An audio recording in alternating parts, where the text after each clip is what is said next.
जैसे गुरुजी आपने बताया था ना, जैसे गुरुजी माता रानी के 9 मतलब रूप के बारे में कि किस दिन कैसे किस उसमें आराधना करनी चाहिए उनकी, और उसमें बताया था आपने दुर्गा सप्तशती में पाठ के बारे में कि वो कैसे 12-2 करके 13-1-12-2 क्रम जो है समझ नहीं आया था। अच्छा, क्रम का ओके। तो वो मैं देख के ही समझ सकती हूँ, बुक में अगर आप बता दें तो। अच्छा, और कोई उससे संबंधित और कोई बात? और तो मैंने नोट कर लिया था, हाँ। मतलब डे वाइज अच्छा। कि इस दिन का ये मंत्र है, ये वस्त्र है, ये इसका बीज मंत्र है। हाँ। वो सब मैंने नोट करके रखा हुआ है गुरुजी। ओके। उसी में से आपने जो डाला था ना पाथ टेस्ट में, बहुत अच्छा किया। ये यही तरीका है, ऐसे ही करके जी, रखना। ऐसे करके पूरा अच्छा, बहुत दिन के बढ़िया। हिसाब से बहुत बढ़िया। पहले दिन का ये, दूसरे दिन का। हाँ। वो रेणु बालाजी ने डाला था शायद एक, पूरा उन्होंने सुविधा के हिसाब से हाँ, पूरा लिख करके डाल दिया। हाँ, मैंने उससे पहले लिखा था लेकिन कहीं पे छूट गया, तो वो मैं पूरा कर लूंगी इस बार। ठीक है। नवरात्र के जो अंक हमने डाले उसमें आपका कहना ये है कि उनके जो पाठ का जो क्रम है उसको हम कैसे समझें, पहले दिन से कैसे करें और क्या पढ़ें, किस क्रम से पढ़ें, किस क्रम से पढ़ें, जी। तो उसमें वैसे मैंने बताने का प्रयास किया था, पर मैं आपको बताता हूँ। जी, मुझे मतलब उसमें देख के समझ आएगा गुरुजी। देखिए, दुर्गा सप्तशती गीता प्रेस की ले लें, 50-60 रुपए की आती है। इसमें जो आप पाठ करते हैं, जैसे इसमें द्वितीय अध्याय यानी कि ये आपका दूसरा अध्याय हो गया है ना, ऐसे करके आगे तक फिर चतुर्थो अध्याय, चौथा अध्याय हो गया, ऐसे जाते जाते सबसे लास्ट में 13वां अध्याय आएगा, मतलब उपसंहार से पहले आएगा। द्वादश आ गया, द्वादश के बाद त्रयोदश अध्याय, त्रयोदश बोलते हैं 13वें को, त्रयोदश अध्याय, ये त्रयोदश अध्याय। लेकिन इस त्रयोदश अध्याय जैसे 13 मतलब त्रियोदश, आपको संस्कृत की वजह से कुछ कंफ्यूजन हुआ क्या? आपको संस्कृत की वजह से कुछ कंफ्यूजन हुआ? नहीं, ये त्रियोदश तो समझती हैं आप। 13 अध्याय पता है मुझे। हाँ, नहीं, आप जैसे द्वादश, नवम, एकादश, द्वादश, त्रियोदश समझती हैं। अच्छा, ये हाँ ठीक है। अब इसमें क्या करेंगे आप इसमें सबसे पहले संकल्प करेंगे, और संकल्प कहाँ से करेंगे? पाठ विधि में। पाठ विधि में जो सबसे पहले पृष्ठ संख्या है, चलो ये और भी बहुत सारे लोगों के लिए उपयोगी हो जाएगी चीज़।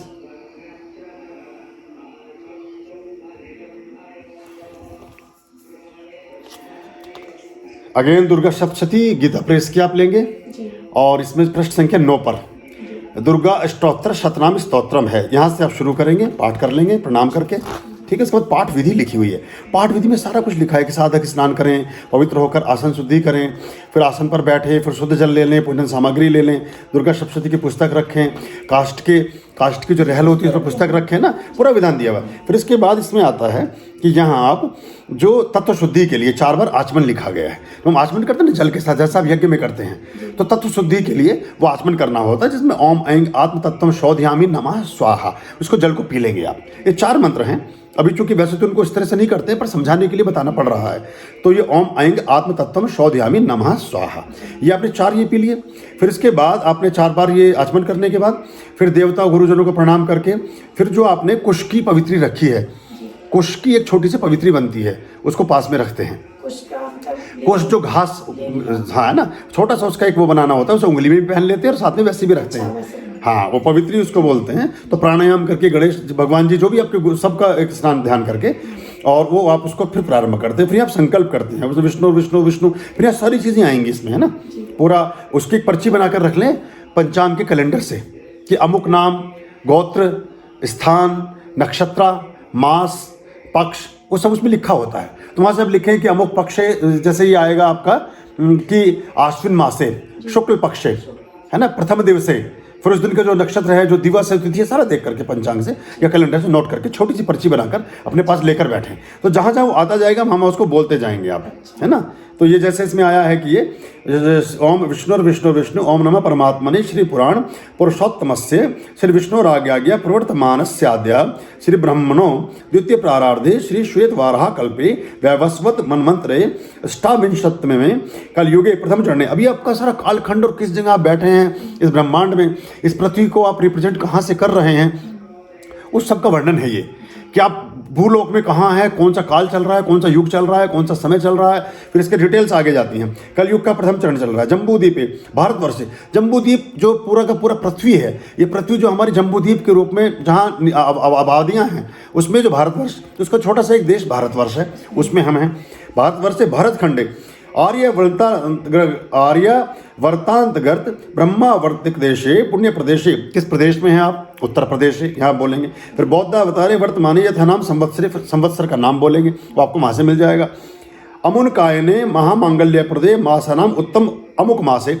अब ये महामंगल के लिए और जो मास चल रहा है, अब ये अमुक जहाँ लिखा जाता है, अमुक की जगह उस नाम को बोलते हैं। जैसे आश्विन मास से, यहाँ जहाँ अमुक मास है ना, आएगा आश्विन मास से। फिर आएगा अमुक पक्षे, अमुक की जगह बोलेंगे शुक्ल पक्षे। फिर अमुक तिथो, इसकी जगह बोलेंगे प्रथम तिथि। अमुक वासार अंतर, फिर अमुक नक्षत्र, ये सब नक्षत्र, ये सारा का सारा आपको कैलेंडर से मिलेगा, पंचांग से मिलेगा। वहाँ से छोटा छोटा लिख करके रख लें, उससे हम जोड़ते जाएं, ठीक है। जैसे फिल इन द ब्लैंक्स, हम फॉर्म भरते हैं ना किसी चीज़ का, ये आपका फॉर्म भरा जा रहा है ताकि आप उसमें एप्लीकेशन कर रहे हैं जो पूजा पाठ आप करने चले हैं, ठीक है। अब ये नक्षत्र आ गए, राशि आ गई, सूर्य की राशि आ गई, चंद्र भौम, ये सारे गुरुओं की राशि, सारी चीज़ें आ गई, पुण्यतिथि आ गई। फिर आपने, आपका गोत्र आ गया, आपका नाम आ गया, सब पुत्री स्त्री बांधव से सब पूरे परिवार का नाम आ गया। इस तरह से करके पूरा का पूरा संकल्प हो जाता है ये। फिर इस संकल्प के बाद पुस्तक को प्रणाम करते हैं योनि मुद्रा के साथ ना, योनि मुद्रा का हमने इसमें प्रदर्शन किया हुआ है, उस तरह से कर सकते हैं। फिर इसके बाद शापोद्धार आता है। शापोद्धार ऐसा होता है कि हमारे कुल कुटुंब में कभी किसी व्यक्ति से कोई पाप हो गया, या किसी ने कोई श्राप दे दिया, या जाने अनजाने ही कोई ऐसी चीज़ हमारे कुल कुटुंब में चली आ रही है सदियों से, बहुत कालों समय से, जिसका उन्मूलन नहीं हुआ है, जिसका समाधान कभी नहीं हो पाया है, तो शापोद्धार बोलते हैं उसको। यानी वो जो शाप चल रहा है उससे हम कैसे बाहर निकल जाएं, जो कभी भी पीढ़ी में कभी भी, या हम, आत्मा तो कभी मरती नहीं है, आत्मा कभी जन्म नहीं लेती, आत्मा तो अजर अमर है। तो इस आत्मा के साथ अगर कोई श्राप का विधान कहीं से चिपका आ रहा है, क्योंकि आप पहली बार तो जन्म नहीं लिया, आप तो हजारों बार जन्म ले चुके हैं, इस धरती पर आ चुके हैं, तो वो उस समय का, उस जन्म का जो पाप आपका पीछा कर रहा है या श्राप पीछा कर रहा है, उससे कैसे मुक्त हों, ताकि आपको जो पूजा पाठ है, जो सात्विकता के साथ आप करना चाहते हैं, उसका शुभ फल आपको प्राप्त हो जाए। तो शापोद्धार की एक विधि है इसमें। शापोद्धार का मंत्र लिखा है, 7 बार करना होता है, शापोद्धार मंत्र कहलाते हैं। इसके बाद उत्कीलन मंत्र आता है। उत्कीलन मंत्र में उसका भी एक अपना अपना विधान है। उत्कीलन होता है कि किसी भी चीज़ के लिए आप एक तो आपने शापोद्धार किया, फिर उसके लिए आपने और जो चीज़ें थी उनको भी उत्कील दिया, तो उससे आपके पाठ में और ज़्यादा सत्व पैदा हो गया, ठीक है। उसको उत्कीलन मंत्र इसमें लिखा हुआ है, ऐसे उसको पढ़ते नहीं है इसलिए पढ़ नहीं रहा हूँ, पुस्तक में मिलेगा आपको। फिर मृत संजीवनी विद्या मंत्र का जाप करना होता है 7-7 बार, आदि और अंत में करना होता है। कुछ पाठ इसमें सब लिखा है पुस्तक में, ध्यान से पढ़िएगा। कुछ मंत्र हैं जो सिर्फ शुरू में करने हैं, जब पाठ प्रारंभ करेंगे पहले दिवस, जब कलश स्थापना होगी, अखंड ज्योत स्थापना होगी, खेतरी बीजेंगे, और आप जो भी अपना पूरा इस विधान करेंगे, उस दिन का जो विधान होगा, ये अखंड ज्योत का, खेतरी बीजने का, कलश स्थापना का और व्रत विधान का, इन चारों चीज़ों का और पाठ का, ये 5 चीज़ें हो गई। इन 5 चीज़ों को जब प्रारंभ करेंगे, कुछ चीज़ें प्रारंभ में होंगी, कुछ अंत में होंगी, कुछ सिर्फ प्रारंभ में होंगी, कुछ सिर्फ अंत में होंगी, ये सब इसमें हमें देखना पड़ता है, ठीक है। मृत संजीवनी विद्या आपने 7-7 बार पाठ कर लिया। इसके बाद शाप विमोचन मंत्र है, वो पढ़ना होता है 108 बार, सिर्फ शुरू में ही करना होता है उसको, वो इसमें दिया हुआ है, ठीक है। फिर इसके बाद चंडिका शाप विमोचन मंत्र होते हैं, वो भी इसमें लिखे हैं, वो करना होता है। ये करने के बाद और फिर आप इसके बाद अष्टमात्रिका का न्यास होता है, वो आप कर लेते हैं। इसको धीरे धीरे करते जाएं, और फिर इसके बाद आपका पाठ प्रारंभ शुरू होता है, ठीक है। तो योग रत्नावली के हिसाब से इसको हमने निर्धारित किया गया पुस्तक में। तो पहले उसमें फिर हम कवच का पाठ करते हैं, और फिर उसके बाद में अर्गला, पहले कवच का ये बीज रूप होता है, फिर अर्गला रूप में करते हैं शक्ति का, और कीलक रूप जो है वो क्रमशः इसके बाद किया जाता है। तो ये एक हो गया। जो कवच है ये महाकाली का है, जो अर्गला है वो महालक्ष्मी का है, जो कीलक है वो सरस्वती का है। तो ये तीनों पाठ हमारे 3 देवियों को रिप्रेजेंट करते हैं, महाकाली, महालक्ष्मी, महासरस्वती। अब आपने ये सब किया, इसके बाद अब आप जो पाठ प्रारंभ करेंगे, ये कवच अर्गला कीलक आपने कर लिया, ठीक है। तो इसके बाद आप पाठ 13 नंबर शुरू करेंगे, पीछे वाला पाठ पहले करेंगे। हाँ बस, अब मैंने थोड़ा विस्तार से इसलिए बताया कि औरों को भी क्लियर हो जाए। अब आप 13 नंबर पर पहुंच जाएंगे यहाँ के बाद सीधे। इस तरीके से, हाँ नहीं पहले दिन पहला पाठ वही, हाँ ये सबसे बात है। हाँ 13वां शुरू कर लिया, इससे जानकारी नहीं। हाँ 13 और 1 तो 13 पढ़ेंगे। कोशिश करें, इसको एक काम कर लें, आपने 13 पढ़ा और 1 पढ़ा, ये दोनों एक दिन पढ़ लिए। एक पहले दिन 13 और 1 पढ़िए, दूसरे दिन 12 और 2 पढ़िए, तीसरे दिन 11 और 3 पढ़िए, चौथे दिन 10 और 4 पढ़िए, 5वें दिन 9 और 6 पढ़िए, ठीक है। अब छठे दिन 8 और 5वां छठा हुआ। 8 और छठा, हाँ वो पहले दिन 5 था, अभी 8वें दिन जो है मतलब आपका ये हो गया, छठे दिन 8 और 6 हो गया, ठीक है। छठे दिन 8वां और छठा हो गया। 7वें दिन सप्तम पाठ को 2 बार पढ़िए। सप्तम हो ही गया। हाँ, सप्तम को 2 बार पढ़ना है, 7वें पाठ को 2 बार। आपके सप्त पूरे हो गए। अब आपने क्या किया, अब आपके नवरात्र में जो सप्त मातृका का विधान है, सप्त पाठ की विधि का विधान है, वो आपने पूर्ण कर लिया। अब आगे अष्टमी, लोग इसलिए फिर अष्टमी को उद्यापन कर लेते हैं और अष्टमी को मान लेते हैं, लेकिन अगर आपने नवमी पूरी करनी है तो उसके बाद जो तंत्रोक्त बाकी पाठ है उनका पारायण कर सकते हैं। दुर्गा सप्तशती का पाठ पूरा हो गया, लेकिन कवच, अर्गला, कीलक को उन दोनों दिनों में भी पढ़ते रह सकते हैं। मुंडमाला स्तोत्र का पाठ कर सकते हैं। दुर्गा सप्तशती जो भिन्नपाद है उसका पाठ कर सकते हैं। चंडी कवच का पाठ कर सकते हैं। बगलामुखी के कवच का पाठ कर सकते हैं। बगलामुखी का पारायण कर सकते हैं। अपराजिता स्तोत्र का पाठ कर सकते हैं। तो बहुत सारे जितने भी देवी दुर्गा के पाठ है, काली कवच का पाठ कर सकते हैं, है ना, मुंडमाला स्तोत्र का पाठ कर सकते, जो भी पाठ देवियों के हैं उनको 2 दिनों में कर सकते हैं। या अगर आप ये सब नहीं करना चाहते तो उन 2 दिनों में निरंतर 108 बार आप सिद्ध कुंजिका स्तोत्र का पाठ करेंगे, ठीक है। पहले जो हम पढ़ते थे ना, तो हम सिर्फ सिद्ध कुंजिका स्तोत्र ही पढ़ते थे 9 दिन। हाँ नहीं, वो ठीक नहीं, वो पूरा नहीं है, पता नहीं था। हाँ वो पूरा नहीं है, वो शादी से पहले से ही पढ़ती थी इसको। हाँ नहीं, वो ठीक है, उसको पढ़िए आप अष्टमी और नवमी को। अगर आपने दशमी करनी है तो देखिए, अगर आपने अष्टमी करनी है तो आपका सप्तम दिन का विधान पूरा हो गया, 8वें दिन आप अष्टमी कर लीजिए। लेकिन आप अष्टम देखिए, नवमम सिद्ध दात्री च, और मतलब अष्टम से प्रथमम शैलपुत्री च, द्वितीयम ब्रह्मचारिणी, तृतीयम चंद्र घंटेति, कुष्मांडेति, चतुर्थकम पंचम स्कंद मातेति, षष्ठम कात्यायनीति च, सप्तम कालरात्रिति, महागौरीति, चाष्टमम। महागौरी का 8वां पाठ है, 8वां दिन तो अष्टमी महागौरी की है। और नवमम सिद्ध दात्री च, नवदुर्गा प्रकीर्तिता। तो आप देखिए कि 9वें दिन जाके तो आपका पूरा पूर्ण होता है, और 10वां दिन सिद्धि का दिन है। उससे पहले आप सब विसर्जित करके सब कुछ 0 कर लेते हैं। तो जब नवरात्र है तो 9 ही दिन करने चाहिए, दशमी मनानी चाहिए, तब आपको लाभ प्राप्त होगा, तो आपको फल मिलेगा, तो आपको समझ आएगा कि हम कर क्या रहे हैं और कैसे उसका फल हम प्राप्त कर पा रहे हैं। और ज़्यादातर लोग ये भी सोचते हैं कि आप उलझनों में ही फंसे रहें, आपकी चीज़ों के समाधान भी ना हो। तो लोग कुछ को जानकारी है वो नहीं करते हैं। तो उन 2 दिनों में आपके साधना के दिन है। इस 7 दिन तक जो आपने परिश्रम किया, हमने 7 दिन तक जो तप किया, 7 दिन तक जो साधना की, 7 दिन तक जो व्रत रखे, 7 दिन तक जो विधान किया, अब उसको पकाने का दिन है, वो उसके सत्व को अर्जित करने का दिन है। और तब आपने सब विसर्जित कर दिया, तब हमने सारी चीज़ें छोड़ दी। तब अष्टमी मना करके आपने उसको सारे को खत्म कर दिया। तो नवरात्र थे तो आपने 2 व्रत 2 विधान तो छोड़ ही दिए।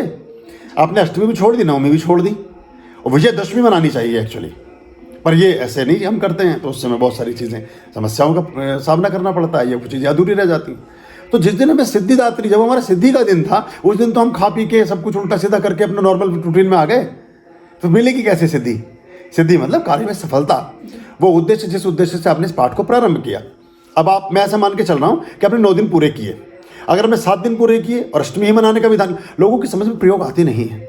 अब मैं अगर ये आपको बता रहा हूँ एक्सपेरिमेंट, बहुत जल्दी लोग इसके लिए एग्री नहीं होंगे। वो उनका एक विधान हमारे तो कुल में चल रहा है जी, असल में वो पूरे दिल से नहीं करना चाहते हैं, वो उसको फॉर्मेलिटी ही कर रहे हैं कि अब वो बहाना है, जल्दी मुक्त होना चाहते हैं उससे। बहुत जल्दी प्याज लहसुन शुरू हो, बहुत जल्दी बाकी चीज़ें शुरू हो, बहुत जल्दी ड्रिंक शुरू हो, पति का प्रेशर अलग है, अरे बहुत हो गया ना, हमारे घर में तो अष्टमी मनती आ रही है, तुमने नई चीज़ शुरू कर दी, पता नहीं किन गुरु जी के चक्कर में पड़ गए हो। तो वो आपको इस तरह से मिसगाइड करेंगे, क्योंकि उनका अपना जो व्यसन है, उसका प्रकोप है उनके ऊपर, उसका वेग उन्हें परेशान कर रहा है। लेकिन मैं ऐसा मान रहा हूँ, आपने सप्तमी में को किया, फिर उसके बाद उपसंहार करेंगे आप। त्रयोदश अध्याय के बाद, हाँ, त्रयोदश अध्याय के बाद में उपसंहार है, और ये उपसंहार पृष्ठ संख्या है 183 नंबर पर। अब उपसंहार में अगेन वो जैसे सप्तशती का पाठ पूर्ण होने पर भी उसी तरह से निर्वाण मंत्र का जाप होगा, देवी सूक्त का विधान, विनियोग, ऋषंध्यान्यास होगा, करन्यास होगा, हृदयान्यास होगा, अक्षरन्यास होगा, दिगन्यास, ये पूरी की पूरी विधान आपको वैसे ही धीरे धीरे करते चले जाएंगे। जब पढ़ेंगे इसको, फिर ध्यान करेंगे, फिर करन्यास करेंगे, फिर हृदयान्यास अगेन करेंगे, फिर ध्यान करेंगे, और फिर ऋग्वेदोक्तम देवी सूक्तम का पाठ करेंगे आप। और देवी सूक्तम के बाद आप अगर पीछे जाएंगे तो प्रधानिकम रहस्यम, इसका पाठ भी करना चाहिए, वैकृतिकम रहस्यम इसका पाठ करना चाहिए, और मूर्ति रहस्यम, इन तीनों का पाठ करना चाहिए। उसके बाद ये दुर्गा के 32 नामों का एक उल्लेख आता है।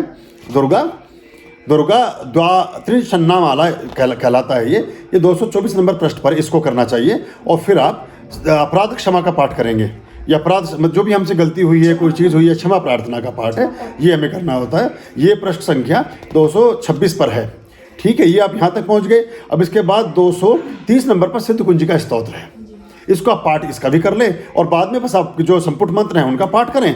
और संपुट पाठ के मंत्र के बाद में आप भूदेवी और श्रीदेवी इन दोनों की आरतियाँ हैं पीछे लिखी हुई, अम्बा जी की है और श्रीदेवी की आरती है, इन दोनों की आरतियाँ कर लें और बस आपका पाठ कंप्लीट हो गया। भगवत स्तुति कर लें सबसे अंतिम पृष्ठ पे, पूरी पुस्तक आपने पढ़ ली, पूरा विधान ठीक से आपने कर लिया। तो इस तरह से करके आप इस पाठ को कर पाते हैं। हम कोशिश करेंगे, नहीं संभव हो पा रहा है, हमें समय ही नहीं मिल पा रहा है कि इसको भी हम प्रतिदिन के हिसाब से इसके अंक बना सकें और आप सिर्फ उसको चलाकर बैठ जाएं और करते जाएं, तो उसमें बहुत आसानी हो जाएगी। लेकिन वो अभी संभव नहीं हो पा रहा है, करेंगे उसको हम। जिन्होंने कभी नहीं किया तो कर सकते हैं, वो शुरू कर सकते हैं, तो उसका आसानी। लेकिन अभी भी आपको कुछ क्लियर हो गया होगा मेरे ख्याल से। बस वही था, मैं पहले करती थी ना, तो आपसे पता नहीं था कि कैसे करना चाहिए। हाँ। जो समझ आता था वो। अभी तो आपको क्लियर हो गया। जी। 13, 1, 12, 2 ऐसे लेकर चले जाएंगे। हाँ, शुरू में पाठ विधि को करेंगे, उससे संकल्प वगैरह हो जाएगा। जब पूरे पाठ कर चुके होंगे, 9 दिन पूरे कर चुके होंगे, तो जब नवमी की रात्रि को आप इसका उपसंहार करेंगे ताकि दशमी को यज्ञ कर सकें या दशमी को उसका विसर्जन कर सकें या उद्यापन कर सकें, तो और अगर 8 जिस दिन भी करेंगे उससे पहले उपसंहार को पूर्ण कर लेंगे। अगर आपने नवमी मनानी है तो अष्टमी को उपसंहार कर लेंगे, अष्टमी मनानी है तो सप्तमी को उपसंहार कर लेंगे। उपसंहार मतलब कंक्लूजन, सार संक्षेप, सारा कुछ जो आपने किया उसे एक तरफ से आपने ओपन किया था, ट्रेन रवाना हुई दिल्ली से, अब वो मुंबई जब पहुंच रही तो उसको रिसीव भी कर लिया आपने, दोनों यात्रा के दोनों वर्तुल पूरे हो गए। वैसे रवानगी और आमद होती है ना, कि आप अपने डिपार्टमेंट से चले तो वहाँ एंट्री करके आए कि मैं फलानी स्थान पर दूसरे स्थान पर जा रहा हूँ, मैं आउट ऑफ स्टेशन जा रहा हूँ। अब जब वापस पहुँचेंगे, ये तो रवानगी हुई, जब वापस पहुँचेंगे फिर से एंट्री करेंगे कि मैं वापस अपने कार्यस्थल पर आ गया हूँ, लाइक दैट। ऐसे इसको समझ लें। तो आपने एक बार शुरुआत की थी पाठ की, यहाँ आकर के आपने उसको फिर समापन किया एक तरह से, और ये फिर आपका पूर्ण हो गया।